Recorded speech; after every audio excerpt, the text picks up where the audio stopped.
اہل دنیا کی کثرت کے سبب دنیا داری میں مصروف عمل ماحول خدا اور اس کے پیارے حبیب علیہ السلام کی کامل محبتوں سے محروم ہوتا چلا جا رہا ہے. لیکن میں خدا کا شکر ادا کرتا ہوں کہ میرے اس پیر بھائی نے لمحہ لمحہ اپنے رب کے دیے پر شکرانہ ادا کرنے کے لیے ماہانہ لنگر کا جامعہ سیدنا صدیق اکبر میں بندوبست کر رکھا ہے. ہر مہینے محفل میں لنگر پیارے نوید نقشبندی صاحب کی طرف سے بندگان خدا میں تقسیم ہوتا ہے. آج بھی اس پوری گلی سے میں جب گزرا خدا کی مخلوق کھانا کھا رہی تھی. میں اگر آپ کو اس بات کی ہی حقیقت بتاؤں کہ بندگان خدا کو لنگر کھلانے کی برکات کتنی ہے اور اللہ کی رضا پانے کا آسان راستہ کیا ہے، آئیے میں ایک بات دو تین آپ کو سنا کر مختصر وقت میں چاہوں گا کہ ہم ختم خواجگان بھی پڑھیں. یہ وہ اوراد ہیں میرے حضرت صاحب رحمۃ اللہ علیہ جن کو آپ نے پیارے نوید صاحب کے آفس میں ان کی خوبصورت تصویر مبارک دیکھی ہے. یہ وہ ہستی ہے جن کو اللہ نے اپنا مقرب بندہ بنایا، رسول اللہ نے اپنا کامل امتی بنایا ہے. جہان رنگ و بو میں جتنے اولیاء ہیں نام نہیں، میں تو ہر اللہ کے ولی کا احترام تکریم اور ان کی اطاعت اور ان کی تعلیمات کو حرز جاں بنانے کا خود بھی اپنے آپ کو درس دیتا ہوں، اپنے سنگیوں کو بھی کہتا ہوں.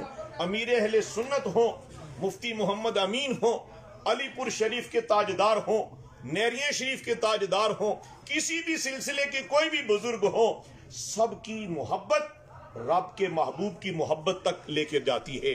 اور رب کے محبوب کی محبت حقیقت میں اللہ کی محبت ہے. حضرت غوث اعظم سلسلہ عالیہ قادریہ کے سرخیل ہیں، بلکہ سالار سلسلہ ہیں. حضرت غوث اعظم رحمۃ اللہ علیہ پیارے علامہ صاحب، آپ سے کسی نے پوچھا، آپ نے بڑی محنت فرمائی، تقوی اختیار کیا، آپ نے تہجد نہیں چھوڑی، اشراق نہیں چھوڑی، چاشت نہیں چھوڑی، اوابین نہیں چھوڑی، قرآن کی تلاوت نہیں چھوڑی، آپ نے درود شریف کی کثرت کی، آپ نے 40 سال عشاء کے وضو سے فجر پڑھی، آپ نے 15 سال ساری رات میں یعنی ساری رات میں روزانہ قرآن مجید کی تلاوت فرمائی. ایک سورت کی نہیں، 10 سورتوں کی نہیں، 30 پاروں کی تلاوت فرما کے کائنات کو بتلا دیا کہ میں نے قرآن سے رسول اللہ کو دیکھا ہے، میں نے رسول اللہ کے فرمان میں خدا کو دیکھا ہے. تو یہ وہ ہستیاں آپ کی خدمت میں. ایک شخص حاضر ہوا، حضرت جی آپ کے تقوی کی، آپ کی کرامات کی بڑی دھوم مچی ہوئی ہے، آپ خدا کے مقرب بندے ہیں، آپ سے ایک سوال کرنا ہے. آپ نے فرمایا بولو بچے. کہا سوال یہ ہے، میں بھی چاہتا ہوں کہ میں اللہ کا قرب پالوں، میری بھی تمنا ہے میں اللہ کو راضی کر لوں، میں نے بھی مرنا ہے، میں نے بھی قبر میں جانا ہے، تو کیا مرنے سے پہلے اللہ کی رضا پانے کا کوئی آسان راستہ ہے؟ یہ جو مجاہدہ آپ نے کیا میں تو نہیں کر سکتا، یہ تعلیم و تعلم، یہ درس و تدریس، یہ مجاہدہ، یہ حضرات مجھے غوث اعظم کی ایک پیارے نبی صاحب بات یاد آئی، اللہ غنی. ایک مرتبہ آپ سیڑھیاں چڑھ رہے تھے، قادری صاحب سن رہے ہیں پیارے زین صاحب، سیڑھیاں چڑھتے ہوئے آپ کا ایک قدم مبارک ایک زینے پر ہے، دوسرا قدم مبارک دوسرے زینے پر ہے. آپ کے نفس نے آپ سے مطالبہ کیا، کہا عبد القادر سارا دن ساری رات تو مشقت کرتے ہو، کچھ دیر آرام کر لو. آرام بھی کیا کرو، جسم کا بھی حق ہے. آپ نے اپنے نفس کو مخاطب کرتے ہوئے، حافظ صاحب اپنے نفس کو مخاطب کرتے ہوئے فرمایا ہم تمہیں تب آرام دیں گے اگر اسی حالت میں پورا قرآن پڑھے گا. یعنی ایک زینہ مبارکہ پر ایک قدم مبارک، دوسرا زینہ مبارک پر دوسرا قدم مبارک. الحمدللہ رب العالمین سے شروع کیا، من الجنت والناس تک پورا کیا. فرمایا اب تجھے بھی آرام آ گیا، روح کو بھی آرام آ گیا. پتہ چلا ہم نے قرآن کی تلاوت کو چھوڑ دیا، ہم نے صرف دنیا داری میں اپنا سٹیٹس ڈیولپ کرنے میں اپنی زندگیاں بسر کی ہیں. چونکہ یہاں تاجر کمیونٹی بیٹھی ہے، نوید ہیرو ٹریڈرز پر ناظرین گرامی یہ محفل سجی ہوئی ہے، میرے پیر بھائی نے یہ محفل سجائی اور بہترین پرتکلف لنگر کا انتظام. اور الحمدللہ اس وقت سڑک پر بھی خدا کے پیارے بندے خدا کے تقوی و طہارت کی بنیاد پر وہ جس ساتھی نے سوال کیا، توجہ ہے آپ کی؟ جی جی ابھی بات وہیں لے کر جا رہا ہوں. سوال کیا کہ اللہ کو پانے کا، اللہ کی رضا کا اور اللہ کے عرفان کا. عرفان صاحب، عرفان کا معنی کیا ہے؟ پہچاننا. یعنی اللہ کا عرفان کسے ملا ہے؟ جس نے قرآن کی تلاوت کی ہے. اللہ کا عرفان کسے ملا ہے؟ جس نے رسول اللہ کی اطاعت کی ہے، جس نے سنت سے محبت کی ہے. آپ دیکھ لیں کروڑوں دلوں کے اندر وہی بستا ہے جس نے اپنے دل میں کملی والے کو بسا لیا، جس نے اپنے دل میں رحمت عالم کے نور کو منور کر لیا ہے. آپ سے سوال ہوا حضور جی یہ فرمائیں حضرت جی یا غوث اعظم طلحہ صاحب، ادھر میں لائیو دیکھ رہا ہوں. آپ یہ تو وہ ناظرین کے لیے جو ہمارے پیر بھائی اور پیر بہنیں اس وقت پورے ورلڈ میں دیکھ رہی ہیں. حاضرین گرامی مرتبت، حضرت غوث اعظم سے یہ پوچھا گیا اللہ کی رضا پانے کا، بخشش کا کوئی آسان راستہ بتلائیں. فرمایا میں نے تقوی و طہارت اختیار کیے، سب کے اپنے اپنے مقام اور درجہ ہیں. فرمایا لیکن ایمان والو سن لو، میں نے سب سے آسان راستہ اس مالک کل جہاں کو، اس رزاق عالم کو راضی کرنے کا یہ دیکھا ہے کہ وہ کیا ہے. خدا کرے ہم سب کے ہاتھ میں یہی نسخہ آ جائے. کھلانا بڑی نعمت ہے. خیر میں یہ محبت سے عرض کر رہا تھا، آگے میں نے عنوان کی طرف چلنا ہے. دو باتیں سنا کر پھر آپ سے بھی میں نے ابھی ذکر کروانا ہے. میں نے آج صرف اکیلے تقریر نہیں کرنی، آپ کا بھی زور لگوانا ہے میں نے. لیکن کس بات میں؟ اس کے ذکر میں، اس کی یاد میں، اس کے محبوب مکرم کی بارگاہ میں درود و سلام کی صورت میں. ایک حدیث سنی اور پھر ذکر کرتے ہیں.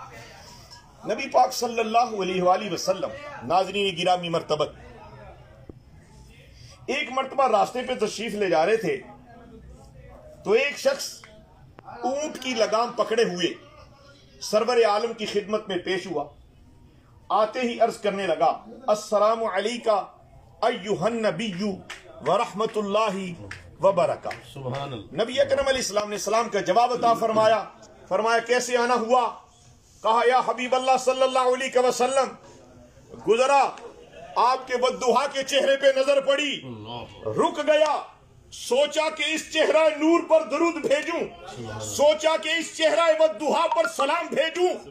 یہ ابھی بات ہو ہی رہی تھی تو علامہ صاحب قبلہ ایک اور ساتھی آیا، آ کے کہنے لگا یا حبیب اللہ یہ جو اونٹ ہے نا، یہ جو اونٹ ہے اس نے پکڑا ہوا، یہ اس کا نہیں ہے، میرا ہے.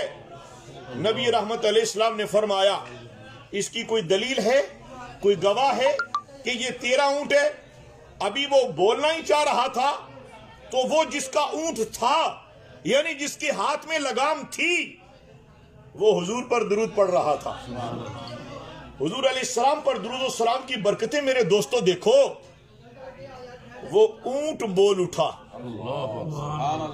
اونٹ کی بولی میں، اور آپ تو نہیں جانتے، اونٹ کی بولی کائنات کے مختار، کل جہاں کے مختار نبی جانتے ہیں. قادری صاحب سن رہے ہو؟ حضور علیہ السلام نے فرمایا یہ اونٹ کچھ کہہ رہا ہے. وہ جو آنے والا آدمی تھا حضور سے پوچھنے لگا یا حبیب اللہ یہ اونٹ کیا کہہ رہا ہے؟ فرمایا یہ اونٹ تم پر لعنت بھیج رہا ہے، کہہ رہا ہے یہ جھوٹا ہے، جس نے پکڑا ہوئے میں تو اسی کا ہوں. نبی اکرم علیہ السلام نے اس آدمی کو بھیج دیا، دور کر دیا، اور وہ جو قریب تھا، پیارے نبی صاحب سے دیکھی جناب حاجی رشید صاحب نقش بندی اور میرے ہم سفر پیارے ساتھیوں، رحمت عالم علیہ السلام نے اس شخص سے کہا کہ تھوڑی ہی دیر پہلے جب اس نے یہ کہا کہ یہ میرا اونٹ ہے کہ تو غمگین ہو گیا تھا کہ چونکہ تیرے پاس اب اونٹ کی گواہی کیسے ہوتی کہ یہ کس کا ہے کس کا نہیں، تو بتا کیا پڑھ رہا تھا؟ تو اس نے عرض کیا یا حبیب اللہ میں آپ پر درود پڑھ رہا تھا. اچھا دوستو میں یہاں پر وہ جو درود کی صیغہ جاتے ہیں وہ بھی سنانا چاہتا ہوں، توجہ ہے آپ کی؟ پیارے برادران، اللہ اکبر کبیرہ، وہ جو درود شریف وہ صحابی نے پڑھا نا، میں نے وہ یاد کیا ہوا، میں نے کئی بار سنایا، آپ کو بھی سناتا ہوں. وہ درود پاک کا صیغہ اتنا محبوب صیغہ ہے، اللہ کرے ہم کو یاد ہو جائے ہم سب کو. اس میں اس صحابی نے جو درود پڑھا ان کے کلمات مبارکہ یہ تھے اللہم صلی علی محمد حتی لا تبقى صلاة، اللہم بارک علی محمد حتی لا تبقى برکت، اللہم سلم علی محمد حتی لا تبقى سلام اللہم ارحم علی محمد حتی لا تبقى رحمت. اس کا ترجمہ سنو سینہ روشن ہو جائے گا. سبحان اللہ سبحان اللہ ماشاءاللہ ماشاءاللہ. اس درود شریف کا ترجمہ سنو آپ کی روح کو روحانیت ملے گی, سکون و کیف کی کیفیت میں داخل ہو جائیں گے. واللہ کبھی کبھی نبی پاک کی شان خود اپنے گھر میں بیان کیا کرو. اپنی بیوی سے کہا کرو کوئی نبی پاک کی حدیث سناؤ. اپنی جوان بیٹی سے کہا کرو قرآن سناؤ. اپنی اولاد سے کہا کرو دروشی پڑھو. اپنی خود کو بھی کہا کرو کہ درود پڑھو. خود کو بھی کہو, سب کو کہو کیا کہ درود پڑھو, بے حساب پڑھو.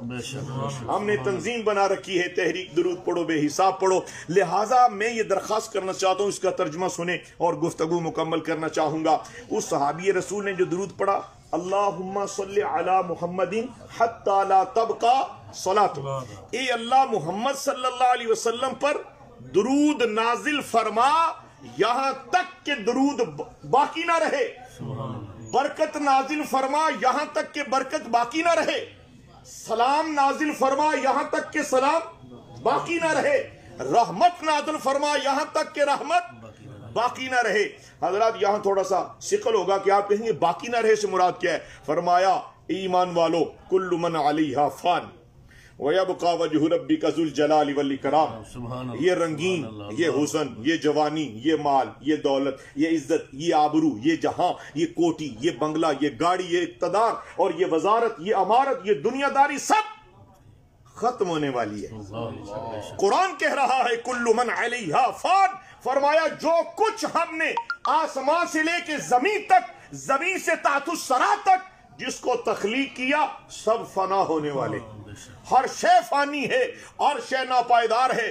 فرمایا یہ تو ختم ہو جائے گی لیکن کیا حضور پر درود پڑھنا بھی ختم ہو جائے گا؟ نہیں. حاجی صاحب اور آپ سب درود پڑھتے ہوں گے اتنی دیر جتنی دیر آپ کو شعور ہے, جتنی دیر آپ کو عقل ہے, جتنی دیر آپ کے جسم مبارک میں روح مبارک ہے آپ درود پڑھیں گے, جتنی دیر آپ کا ذوق ہے درود پڑھیں گے. ایمان والو سنو, اللہ نے فرمایا ان اللہ و ملائکتہ, سبحان اللہ سبحان اللہ سبحان اللہ آکھو, سبحان اللہ. اماموں جی تسی بھی آکھو ان اللہ و ملائکتہ یصلون علی النبی یا ایھا الذین آمنوا صلوا علیہ وسلم تسلیما. فرمایا تم درود پڑھو گے اتنی دیر جتنی دیر تمہاری زندگی. فرمایا میں حیو قیوم ہوں, تم سوتے ہو, میں سوتا بھی نہیں. رب کہتا ہے لا تاخذہ سنۃ ولا نوم. فرمایا نہ مجھے اونگ آتی ہے نہ مجھے نیند آتی ہے. تم محفل کرو گے مہینے کے بعد, تم محفل کرو گے ایک دن میں ایک بار. حضرات رب نے فرمایا تم کسی وقت تجارت کرو گے, کسی وقت دکانداری کرو گے, تم کسی وقت دنیا داری کرو گے. تمہارے معاملات ہیں کبھی بیوی بچوں کے ہیں, کبھی بہن بھائیوں کے ہیں, کبھی معاشرے کے ہیں, ماحول کے ہیں. فرمایا تم کسی وقت پڑھو گے اور کسی وقت نہیں پڑھو گے. فرمایا میں نے محبوب اتنی شان والا بنایا ہے, تم پڑھو نہ پڑھو میں بھی میرے فرشتے بھی درود بھیج رہے ہیں. سبحان اللہ سبحان اللہ. تمہارے پڑھنے کے پابند نہیں ہے میرے محبوب. میرے محبوب تو اتنی شان والے ہیں. فرمایا برکت باقی نہ رہے, درود باقی نہ رہے, سلام باقی نہ رہے, رحمت باقی نہ